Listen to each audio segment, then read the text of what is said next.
A Bíblia e o sangue imundo, como os sacerdotes ferraram com as mulheres e até com Maria. Bloco 1. Abertura. A Bíblia, o poder e o rebaixamento das mulheres. Bem-vindo ao Bizarrices da Bíblia, o canal onde a fé se encontra com a razão, e a razão ri alto. Hoje a gente vai falar de um assunto delicado, literalmente sangrento, a situação da mulher no Antigo Testamento. Spoiler, não é nada divina, é pura política disfarçada de teologia. Pois é, a Bíblia não é um livro que sempre tratou mal as mulheres. Ela é pior que isso. É um livro que mudou de ideia sobre elas conforme o poder trocava de mãos. E o professor Oswaldo Luiz Ribeiro, lá da Tenda do Necromante, explica direitinho. O problema começou depois que os sacerdotes do Templo de Jerusalém tomaram o poder, no século VI a.C. Antes disso, no chamado período pré-exílico, as mulheres de Israel não eram as santas submissas dos sermões de hoje. Elas tinham poder, voz e, veja só, até autoridade religiosa. Havia rainhas como Atalia e Jezabel, demonizadas depois, claro, e profetisas espalhadas por todo o território. Sim, profetisas, mulheres que falavam em nome de Deus antes que os homens decidiram monopolizar o microfone divino. Mas aí veio o exílio babilônico e com ele a centralização do culto em Jerusalém. Quando os sacerdotes voltaram do cativeiro, resolveram colocar ordem na bagunça. Nada de mulher metendo o bedelho no sagrado, o templo é nosso. E pronto, as profetisas foram caladas, as rainhas viraram vilãs e o sagrado feminino foi trocado por um sistema masculino, hierárquico e puro. O que antes era a espiritualidade popular virou controle religioso. E a desculpa teológica para isso? Um sangue, o menstrual, convenientemente transformado em pecado. Bloco 2. De sagrado a sujo. O golpe teológico do sangue. O mais curioso é que, segundo Oswaldo, nas culturas antigas, a menstruação não era imundície, mas o contrário, um excesso de sacralidade. O corpo da mulher era visto como o lugar onde a fertilidade, ou seja, o poder divino da criação, se manifestava. Mas os sacerdotes de Jerusalém inverteram o sentido. Transformaram a sacralidade em contaminação. E aí nasceu o dogma da mulher impura. Claro que isso não tem nada a ver com religião. É política pura. Um golpe teológico para tirar a mulher do altar e deixá-la no chão.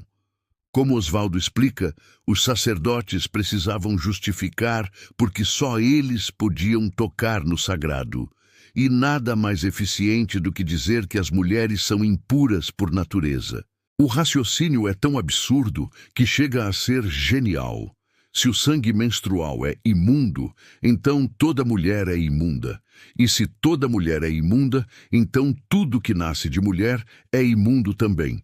Ou seja, toda a humanidade, inclusive Jesus, nasce contaminada. Quer uma prova de como essa ideia se infiltrou na Bíblia? Leia Lucas 2. Maria, após o parto, leva Jesus ao templo para a purificação. Sim. Maria, a mãe de Deus, precisa se purificar porque teve um bebê, e o bebê também é considerado impuro por ter vindo do sangue da mulher. Parabéns, sacerdotes. Vocês conseguiram transformar a maternidade em pecado. É ou não é genial? Um sistema que acusa o corpo da mulher, transforma a vida em sujeira e ainda cobra o preço da purificação em sacrifício. Santo negócio da fé. Bloco 3. O machismo sagrado que virou tradição. Depois desse golpe de mestre, o Templo de Jerusalém decretou: mulher não oficia, não profetiza, não lidera, não ensina. No máximo, obedece. E o resultado foi catastrófico. Toda uma tradição religiosa passou a ser escrita e controlada por homens, que decidiram o que era puro e o que era pecado.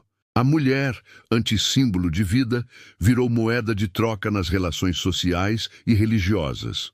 Os camponeses, que perderam autonomia para o templo, também foram domesticados pela nova teologia. E as mulheres, 2 vezes mais. Elas foram transformadas em propriedade espiritual dos homens. Você peca, mas ela é o problema. É o mesmo truque que Paulo vai repetir lá na frente, no Novo Testamento. A mulher é a porta do inferno. Pois é, o cristianismo não nasceu revolucionário. Ele herdou direitinho o machismo teológico do judaísmo pós-exílico e ainda somou o preconceito dos filósofos gregos, que também achavam que mulher era um homem mal formado. Platão, Aristóteles, Paulo, uma confraria teológica do patriarcado. E o resultado dessa mistura? Uma religião global que, por 2 milênios, manteve a mulher fora do altar e dentro da culpa.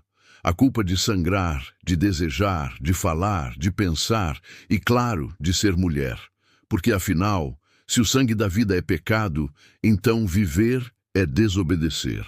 Bloco 4. Bíblia, controle, política e libertação. Oswaldo Luiz Ribeiro encerra o vídeo com uma provocação que merece ser repetida aqui. A opressão feminina não é natural, é histórica. Ela foi inventada, institucionalizada e canonizada por quem detinha o poder. E quando a religião mistura Deus com poder, o resultado é sempre o mesmo. Alguém vira impuro. A boa notícia é que dá para inverter o jogo. Mas para isso é preciso parar de tratar a Bíblia como verdade revelada e começar a lê-la como o que ela realmente é. Um documento político, de controle social e de guerra ideológica. Se o texto humilha, oprime, diminui, diga não. Se o texto liberta, acolhe e eleva, diga sim. A Bíblia foi escrita por homens, para homens e contra muita gente. Mas o leitor de hoje pode fazer o oposto. Ler contra o texto, não sob ele. E é por isso que aqui no Bizarrices da Bíblia a gente insiste. Você não foi feito para a Bíblia. A Bíblia é que foi feita para você. Ela não é uma voz divina, é um campo de disputa. E se você não souber disso, vai continuar servindo a um Deus que nunca existiu, mas que sempre serviu muito bem aos poderosos. Gostou do vídeo? Então deixa o like, compartilha e se inscreve no canal Bizarrices da Bíblia. Aqui, o pecado é não pensar. E até o próximo episódio, onde a gente vai continuar desenterrando as santas contradições da fé.